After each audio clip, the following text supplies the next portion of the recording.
इस समागम में उपस्थित सभी गुणीजनों को मेरी ओर से सत श्री अकाल, आदाब, नमस्कार।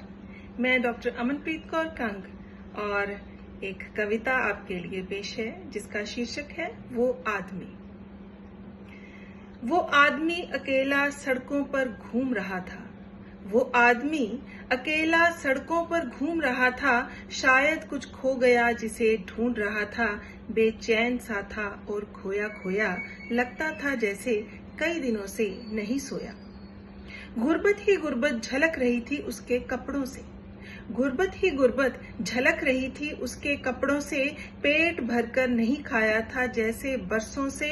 मैंने सोचा उसकी थोड़ी मदद कर दूं, थोड़ा गम उसका मैं कम कर दूं। पास जाकर मैंने उसका नाम पूछा, घर बार काम धंधे का हाल पूछा।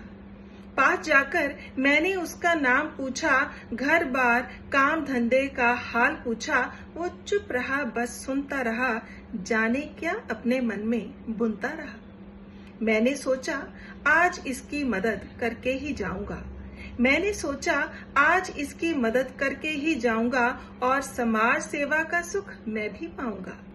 इतना सोचा ही था कि वह आंखों से ओझल हो गया। मेरा मन नाकामी के दुख से बोझिल हो गया। चला आया मैं घर को ये गम साथ लेकर। दिल कुछ हल्का हुआ जब पत्नी को बताया सारा मंजर। वो बोली कल चलेंगे वहीं उसे ढूंढने। वो बोली कल चलेंगे वहीं उसे ढूंढने। चिंता मत करो मिल जाएगा कहीं भीड़ में। यह सोच मैंने भी उम्मीद जगाई, जैसे तैसे रात आंखों में बिताई। सुबह चाय की प्याली संग अखबार का संवाद करा। अरे ये क्या, अखबार में वही गरीब आदमी था खड़ा।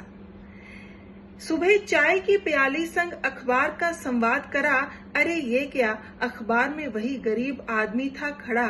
लिखा था भिखारी के घर से नोटों का खजाना। यह पढ़कर मुश्किल हो रहा था विश्वास कर पाना।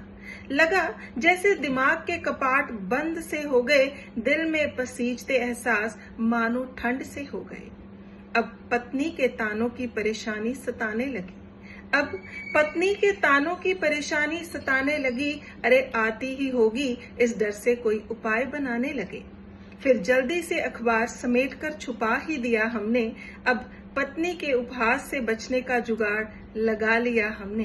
अब पत्नी के उपहास से बचने का जुगाड़ लगा लिया हमने। शुक्रिया, धन्यवाद।